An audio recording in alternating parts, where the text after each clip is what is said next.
दुर्गति समय में देखे जी भगवान बड़ा दुख दैये, बड़ा कष्ट दैये, बड़ा घिसीट कटावैये, ऐसा दुर्गति बना दैये जी मानव अपना हाथ से एक लोटा जल भर कर नहीं पी पावे।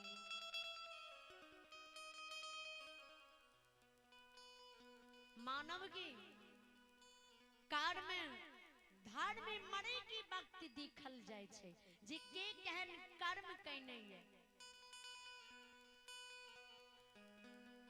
वही मानव के देखे जी मरे की वक्त में भगवान बड़ा घिसीट कटावे, मरे की वक्त में देखे जी पिल्लू फूट जाइए, कर्म के ही फल छी। वही मानव के लिए भगवान के घर से यमराज आवे, यमराज जंजीर में जकड़ के घिसिया कर नरक की द्वार ले जाइए।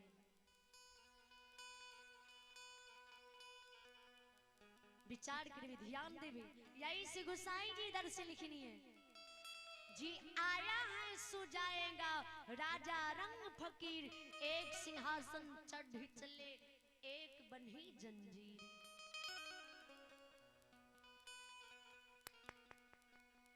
जना किया ज्योति बाबा की बहन गलती अपराध कल के, आज वे गलती के एहसास से भागिल, गलती ज्योति बाबा से मान ललके तो जी ज्योति बाबा श्राप देने रहे, जी ज्योति बाबा के श्राप से 12 वर्ष परसोती दर्द में रहले।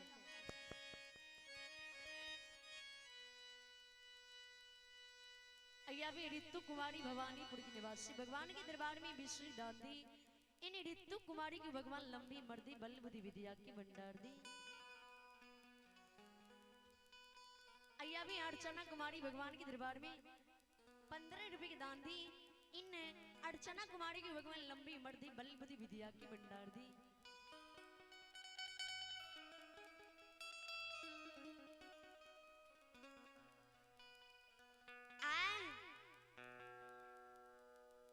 ज्योति बाबा की बहन हुए गलती की माफी मांग लके, क्षमा मांग लके तो ज्योति बाबा जी श्राप देने रहे, जे श्राप से दुख पड़ल है उब दुख भगवान कष्ट है लेलके। धर्म करती ना हुए हानि, तैयो ना छोड़िहा धर्म के बानी।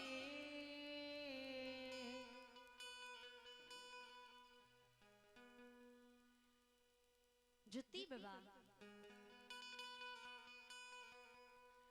कई अबला की सफेद साड़ी पहिरा के विधवा रंग चढ़ा देते, स्वर समान 4 व्यक्ति मिल डोली को उठा कर कन्हा पर लेते, सर समाज आगा पाछा कहार बन जेते, अबला नारी तिरिया के समाज बाबा साथ लगा लेते।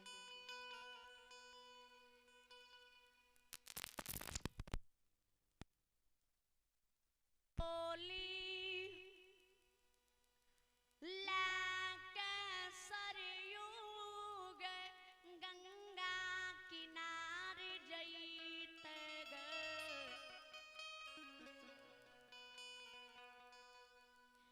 गंगा किनार में डोली के जमीन पर रख देते, कुशपुत्र के गंगा लाभ कर उत्तर दक्षिण के आँची में उत्तर दक्षिण सलाह देते।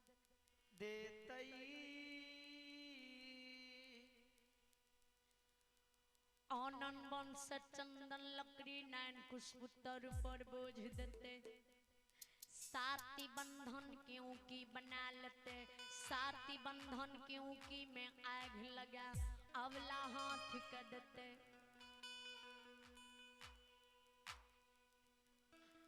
आगे यावाला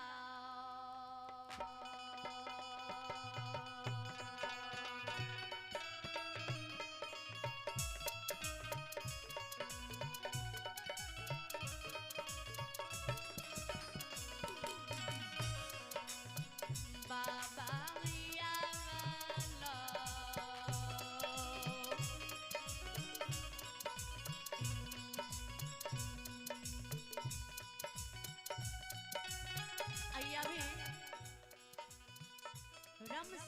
बाबू भगवान के दरबार में अय्या बे राम सागर बाबू विश्व गांधी इन राम सागर बाबू को भगवान लंबी उम्र दे।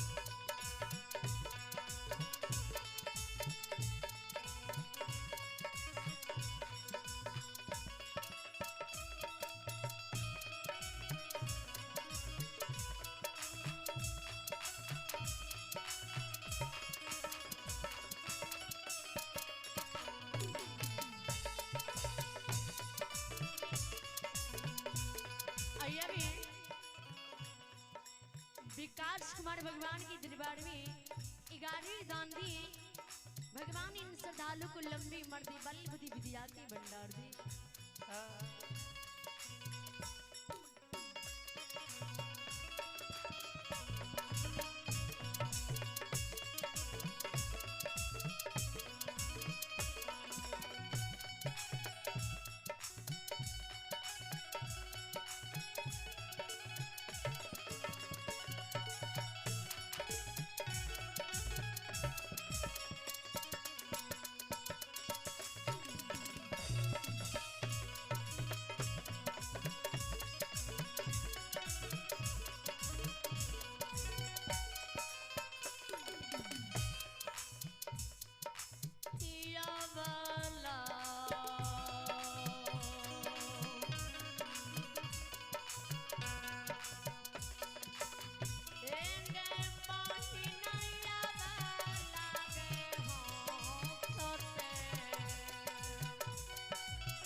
स्वामी कदली से लौट कर नहीं गेले। अगला घर से बाहर में पर घर शादी रचा लेते, पर पुरुष के संग चल जेते। जय माँ जय माँ का बुढ़ारी अवस्था में छोड़ के हमें कदली गली है। माँ मर जार विजार कांति कहते जी बेटा हमरा 12 वर्ष की आस दाक कदली गेले। आवे बेटा के 13 बरस चढ़ गेले, बेटा कदली से लौट के नहीं गेले। स्वर समाज पोपी के दाय माँ रश्मि प्रश्नि माँ भन माँ का तना मारती उल्हन देते। सबके उल्हन सुन माँ, सबके ताना सुन के माँ